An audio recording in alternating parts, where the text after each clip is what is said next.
Okay, this is a guide to correct word usage, chapter 6 from Errors in English. Okay, so the first thing to discuss when looking at correct word usage is diction. So this is another way of saying how your word choices affect the way your ideas are expressed. So the words you choose and how you structure your sentences will convey certain things to the reader. As you go through your writing drafts and edit them, you want to be aware of your word choice as well as your sentence structure. There are even different kinds of diction which we'll discuss, such as formal, informal, poetic, and more. So for your papers in this class, you're going to use formal diction, as it's expected in research papers to not have slang, to not use contractions, or other informal diction. So effective communication is the goal of any writing. You need to have clear, grammatically correct sentences in order to make your message well-defined and impactful for your readers. When you use effective communication, you convey information to others efficiently and directly. So some common problems in diction they discuss in the chapter. So in brief, problems in diction are basically using the wrong word. This can be when one word is mistaken for another, when a better word meaning exists with clear connection to what you're saying, or even using outdated words or idioms, which can confuse your intended meanings. The book recommends ways to improve your use of diction, such as being specific with your word choices, as well as being concise with your wording. Many sentences are unclear as they're muddled with poor word choices, are just too wordy, or vague, which can confuse the reader or destroy the flow of the paper. So you want to be direct, which will help you limit that wordiness. Also, when it comes to common problems in diction, one of the issues the book talks about is current use. Or that sometimes we take for granted that the way we say things is interpreted by the reader in the way we think it will be interpreted. So you want your words to be understandable to the reader. So one consideration should be if that word is still in current use. Some words are obsolete, like anon, right? Which is something you would hear people say in Shakespeare's plays. Some words are archaic, meaning they've left common usage, such as the word beget, which we have replaced with procreate, right? Which are words that may be in use in the Bible or legal texts or other things that still have some influence in the culture, but sound weird and outdated if you use them in your paper. Some words are poetic words, like thine and thou, which may be appropriate in poetry, but not in a research paper. There's also neologisms, which are newly coined words or phrases that slip into common use for a moment, and then they're gone. Different ways these words are coined and outlined in the book, right? So one of the examples in the book is the term smog, something familiar with Southern California residents. It's the combination of the words smoke and fog. Or, one of my favorite excuses to day drink, brunch, the combination of the words breakfast and lunch. More modern ones are words like webinar or blogosphere, which makes sense if you know the root words and how they're combined, like web and seminar. But if you choose to use neologisms, then it should be on purpose and not by accident, or they should be there with a specific purpose and not just when another clearer word could be used. Sometimes they can be acronyms, which are an abbreviation formed from the initial letters of other words, such as calling California State University Fullerton CSUF. Another example would be the National Aeronautic and Space Administration, or NASA. So when you use an acronym in your paper, you're supposed to spell it out in full first. This is because some people may not know what it means, or maybe your acronym is similar to other ones, which could cause confusion.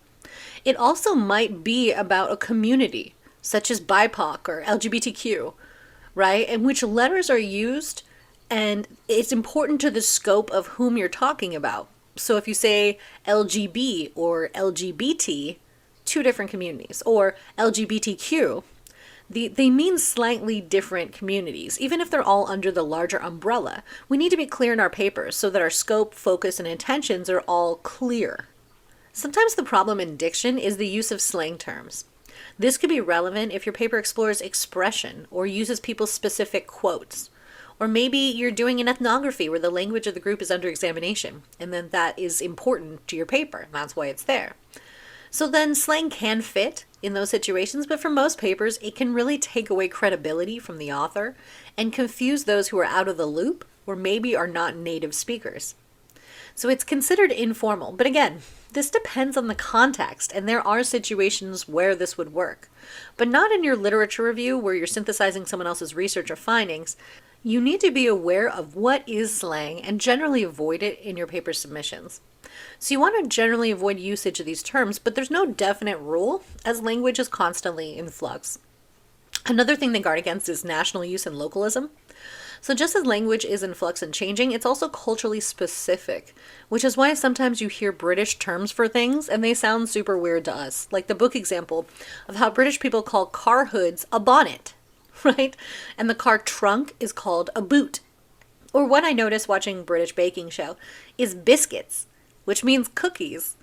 And really all of them food-wise, if you watch that show, they use the same words for like crackers, biscuits, but they mean different foods than what we mean. Like how they call, chips, crisps, and fries, chips, right? They even call a stove a cooker, which is weird. But in fairness, it's all weird, right? What makes it a car hood and not a car bonnet? Or a car trunk and not a boot? Like, either way, they're all just kind of weird words, right? So we just know what's normal to us, and we think the ones that we're not familiar with are strange. So if you're reading it and it's not representing the meaning that's understood to the reader, it can be confusing. If I say to you, hey, go throw that in the boot while I check under the bonnet. And this extends to idioms and colloquialisms that we'll talk about in a minute. There are also issues of terms or expressions that are specific to different geographic locations in the US, such as the South, the Midwest, or where terms are, specific and local. So one example could be the use of wicked, like wicked smart, in New England, or the word hella in Northern California, though technically no region wants to take credit for that, right? So we know that, kind of more surfer, shuck knockabra, Valley Girl, oh my god, is kind of associated with California. And we have kind of like longer drawls and howdy y'all kind of associated with the South or different kind of, and again, I'm very much stereotyping these, but this idea that sometimes the terms or expressions that we use are so locally specific, they're not going to make sense to anyone outside of that context. And you just have to be kind of aware of when you're doing this, when you're infecting those things into your paper so that you can extricate them in a way that it makes it understandable to a larger community, right? So you have to think about your audience when you're writing and make sure that your word choices are going to resonate. Okay, some more common problems in diction. Shop talk. So shop talk is defined as jargon or subject matter peculiar to an occupation or special area of interest. As far as shop talk, make sure that if you're using any technical jargon or terminology, that it's specific to, let's say, an industry or trade or maybe a particular theoretical paradigm, that you define its meaning for the reader. Because even when we're talking about different concepts, like let's say something as vague as social inequality, how you define it for the scope of your paper may be different than the way that the reader interprets it as a larger issue. So either way, you want to define the meanings for the readers, right? And again, remember that we may think others understand our word usage because we know what the message, our intention was when we wrote it. But we need to go back through when editing and think about how the words are conveying a certain feeling or meaning. And colloquialisms are phrases that are often used in speech that have meaning specific to the culture. So they're words or phrases that are not formal or literary and are typically used in ordinary or familiar conversation, similar to slang, right? So for example, if someone is strong or brave, we'll say they have balls, whether that person's male or female, right? A phrase like that would make very little sense to someone outside of the culture. Another example could be, don't chicken out. Right? It's like, what the hell does that really mean if you start breaking it down? But it's the way that we're socialized with language to find certain phrases or colloquialisms normal that, to us, the context makes sense. But again, we take a lot of these things for granted because we hear them in our lives. So you have to make sure that if you're using colloquialisms, that they're actually appropriate to the subject of your paper, that you're doing it on purpose and not just because you haven't really edited. All right, moving on to idiomatic English and figurative language. So idioms are groups of words or phrases that commonly break grammar rules but are common to the culture, such as, how do you do? Or one that gets to me, if someone says, "How are you doing?" I'll say, "Good." When I ask someone back, they'll say, "I'm well. I'm doing well." Right? Instead of good. And I know they're grammatically correct, but it bugs me because it's something idiomatic that I'm used to hearing. Right? And it's almost just like people bait you so that they can be like, actually my grammar's better, right? How are you doing? Good. How you doing? I am well. Right? It's interesting, though one is obviously grammatically correct. So it's just that idea that we get used to the kind of responses that, we hear in the culture. So the book gives a lot of examples of idiomatic words and phrases.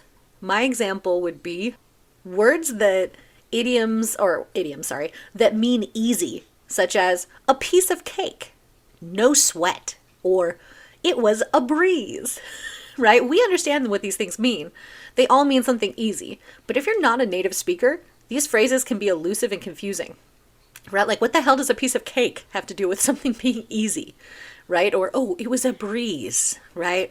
So, one example of this I love to share with you is I have a coworker at the library who was born in Sri Lanka and educated in British schools because she fled during the Civil War. And she has the most interesting idioms. Like one of my personal favorites ever. I heard her say this. And I almost had to write it down immediately. It cracked me up, right?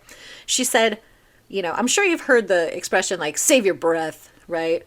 But she said, save your breath to cool your porridge. And I was like, what? So she said that referring to an employee, meaning don't lie to me, when they were selling her some garbage story about why they were calling out sick. Right? So, save your breath to cool your porridge. Well, clearly we wouldn't necessarily say that here because we don't even use the word porridge, right? But it's really interesting how idioms specifically reflect the culture. So I loved hearing her weird British idioms that she'd throw into stuff all the time, right? So she recently retired, and I miss hearing her different ways of expressing the same ideas since they make me aware that we're all doing that through language. We only notice when someone does it differently. Part of writing is being present and thinking about what you're trying to communicate. So we have to reflect on these things that we might otherwise take for granted. So again, think of the audience here. Make sure, if you use these kinds of words or phrases, that it's appropriate to the tone of the paper, that they're necessary, and it's not by accident. Another topic is figurative language. So this can be a helpful tool in your paper if it's used correctly. If not, it can be a strange distraction woven into the fabric of your paper. So some words have direct meanings and different connotations that they hint at, which is another reason to be careful when editing your drafts about which words you're using to demonstrate your points. Sometimes using a figure of speech or a simile or a metaphor is appropriate, and I encourage some figurative language as long as it's aimed at explaining a point about your research, because with more colorful language, you have the opportunity to bring the reader into your perspective by painting a picture for the reader. So I don't say never do that, right? But it should be thoughtfully done and purposely done. Okay, moving on to inexact and ineffective diction. So the chapter cautions against illiteracies and improprieties. So illiteracies are non-standard words and phrases that are normally accepted, which are also called barbarisms and vulgarisms, which kind of sound cooler, right? So the classic one is irregardless, which you shouldn't use because it's not a thing. Sometimes they're close to real words, but just a little off, like saying mistakened instead of mistaken, or thems instead of them. Improprieties include words that are acceptable as one part of speech, but non-standard as another. So this could be nouns substituted for verbs, verbs for nouns, adjectives for adverbs, or any of that swapping. So Shaw offers some examples on page 106 to make this a little more clear. Shaw also suggests to consult a dictionary which labels words according to the part of speech that word is. So you got to keep an eye out for homonyms as well. Or two words that have the same or almost the same pronunciation but mean different things and are spelled different ways. So examples from the book include R-E-E-L and R-E-A-L, which are both pronunciated real but mean different things. Or A-C-C-E-P-T and E-X-C-E-P-T, accept and accept, as in I accept that homonyms can be confusing, except if you understand them. Sorry, I'm a nerd. Some of these we hear, but we don't really read them on the page as much, so it can be easy to confuse them in their usage. So this is why you have to be focused when you edit your papers, since spell check would miss something like that. But a writing tutor, a classmate, or a jerk like me reading and grading your paper will not miss it. So be careful in your word choices. So the flip side is homographs, which are spelled the same but have different meanings. Like if I say to you, the US sells arms to other countries, you hopefully understand I mean weapons and not like crates full of human arms or chair arms. So arms can mean both those things. It should be clear by the rest of your sentence to which definition you're referring.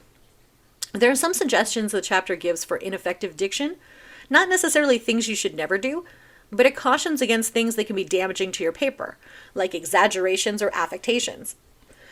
So exaggerations are when you misrepresent something by overstating it. An example in the book was, I was scared to death, which is a bit dramatic and also not factually true as you're alive and kicking.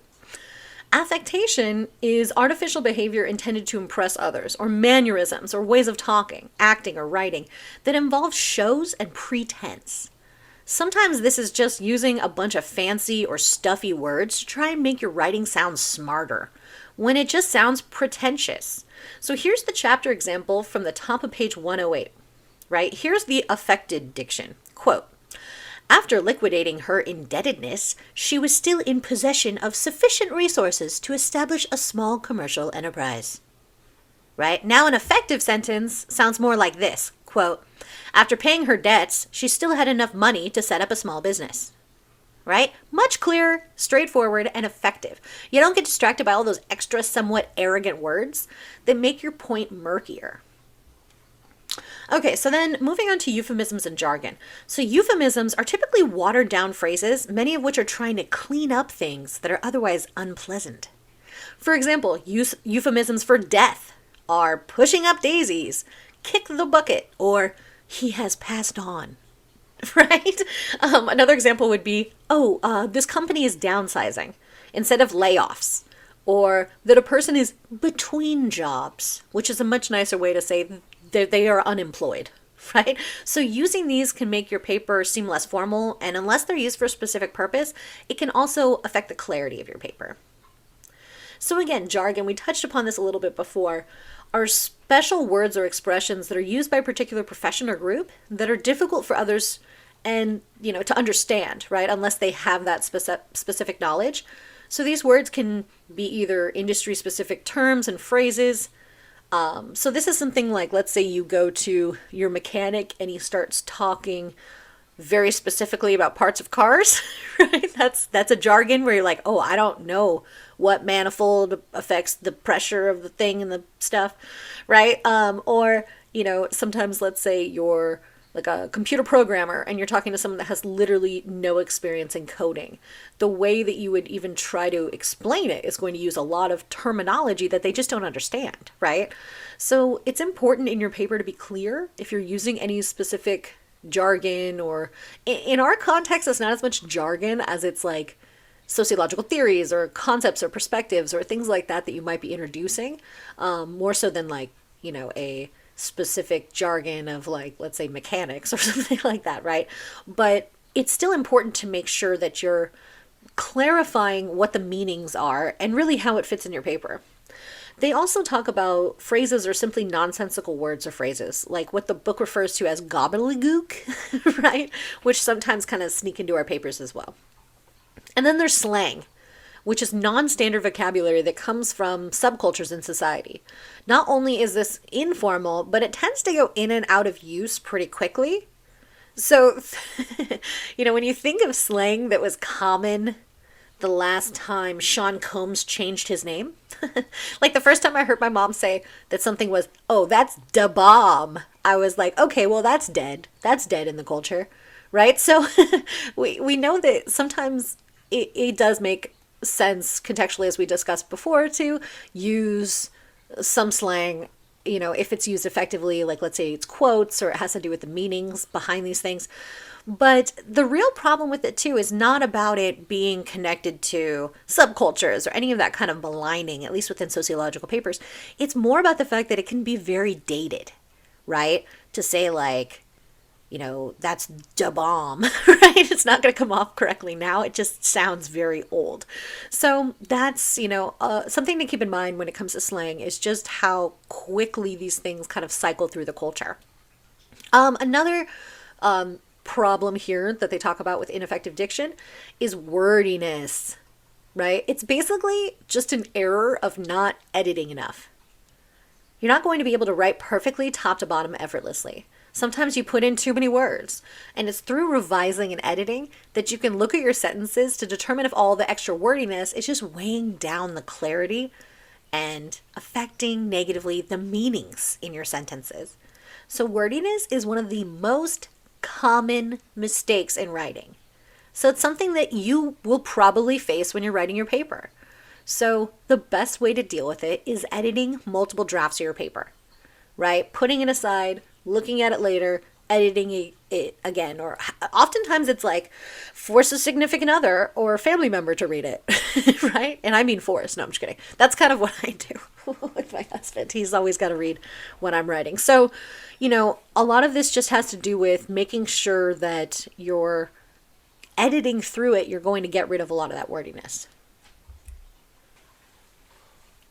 So I recommend if you're having any trouble with some of these concepts, or if you could just use a refresher on these concepts, right? A lot of this stuff you learned at some point, but it's been a while since you've gone over this stuff, right? I highly recommend you take advantage of the exercises and word usage that starts on page 115.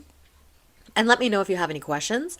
So, English is complex. And again, it's something that we kind of took that education for granted in the past, but, as you are transitioning from writing more simple papers to more complex research papers, right? You want to convey that preparation and time and effort that you've put in so that your paper reflects that, right? So that someone's reading it and thinks like, wow, this is effective.